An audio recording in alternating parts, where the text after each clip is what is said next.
Hello friends, welcome to my channel V commerce academy, जिथे मी वंदना तुम्हाला शिकवणार आहे अकाउंट हा विषय अत्यंत सोप्या पद्धतीने. मुलांना सध्या आपण कॉमर्स प्रोफेशनल नॉलेजमध्ये बेसिक्स ऑफ अकाउंटिंग ही सिरीज सुरू केलेली आहे.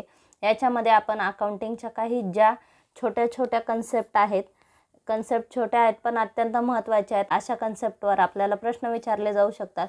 तर अशा काही कन्सेप्टची ओळख आपण करून घेतोय. तर आजच्या व्हिडिओमध्ये आपल्याला वर्किंग कॅपिटल म्हणजे काय किंवा त्याच्याशी रिलेटेड काही महत्त्वाचे मुद्दे डिस्कस करायचे आहेत. तर व्हिडिओला सुरुवात करण्याआधी तुम्ही जर चॅनलला नवीन असाल तर चॅनलला सबस्क्राईब करा आणि व्हिडिओ तुम्हाला कसा वाटला हे देखील कळवा. तर आता वर्किंग कॅपिटल म्हणजे काय? Working capital is the amount of fund necessary to cover the cost of operating the enterprise. आपल्याला आपली एंटरप्राइज किंवा आपला बिझनेस रनिंग करण्यासाठी जी कॉस्ट लागते किंवा जो फंड नेसेसरी असतो तो फंड म्हणजे काय? Working capital. वर्किंग कॅपिटलला मराठीत काय म्हणतात? खेळते भांडवल.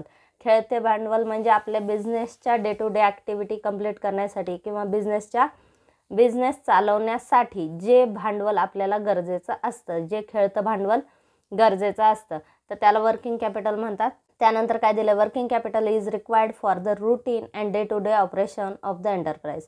वर्किंग कॅपिटल कशासाठी गरजेचं असतं? आपल्या day to day business activity complete करण्यासाठी किंवा डे टू डे ॲक्टिव्हिटी पार पाडण्यासाठी, डे टू डे ऑपरेशन्स पार पाडण्यासाठी. ठीक आहे. त्यानंतर working capital is short term finance for business to run its day to day operation. Working कॅपिटलला आपण काय म्हणतो? शॉर्ट टर्म फायनान्ससुद्धा म्हटलं जातं. ठीक आहे. Day to day business operation पूर्ण करण्यासाठी जो शॉर्ट टर्म फायनान्स असतो त्यालासुद्धा वर्किंग कॅपिटल म्हणतात. Working capital is a difference between current asset and current liabilities. Working capital म्हणजे काय? करंट असेट आणि करंट लायबिलिटी मधला जो डिफरन्स असतो त्यालासुद्धा वर्किंग कॅपिटल म्हणतात. ठीक आहे. Working capital management involve management of current assets and as well as current liabilities. मग वर्किंग कॅपिटल म्हणजे काय?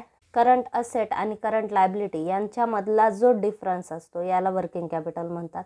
आणि त्याच्यामुळं वर्किंग कॅपिटल मॅनेजमेंटमध्ये काय केलं जातं? वर्किंग कॅपिटल मॅनेजमेंट करणे म्हणजेच करंट असेट्स आणि करंट लायबिलिटीची मॅनेजमेंट करणे म्हणजेच वर्किंग कॅपिटलची मॅनेजमेंट करणे असतं. Formula for working capital. Working कॅपिटलचा फॉर्म्युला काय? Working capital is equal to current asset minus current liabilities. मग हा झाला वर्किंग कॅपिटलचा formula. Working capital is equal to current asset minus current liabilities.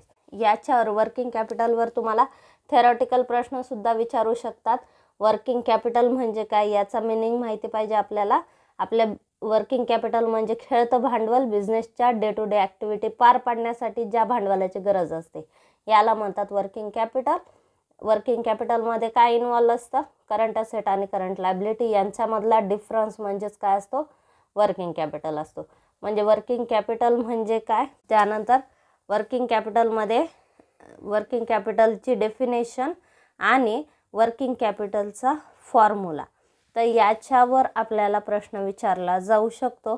त्याच्यामुळे एक छोटीशी कन्सेप्ट आहे पण याच्यावर प्रश्न विचारले जाऊ शकतात. याच्यावर न्यूमरिकल क्वेश्चन देखील विचारला जाऊ शकतो. सपोज आपल्याला सांगितलं फॉर एक्झाम्पल आपल्या करंट असेट आहेत 1,00,000 आणि करंट लायबिलिटीज आहेत 60,000. मग वर्किंग कॅपिटल किती? ठीक आहे.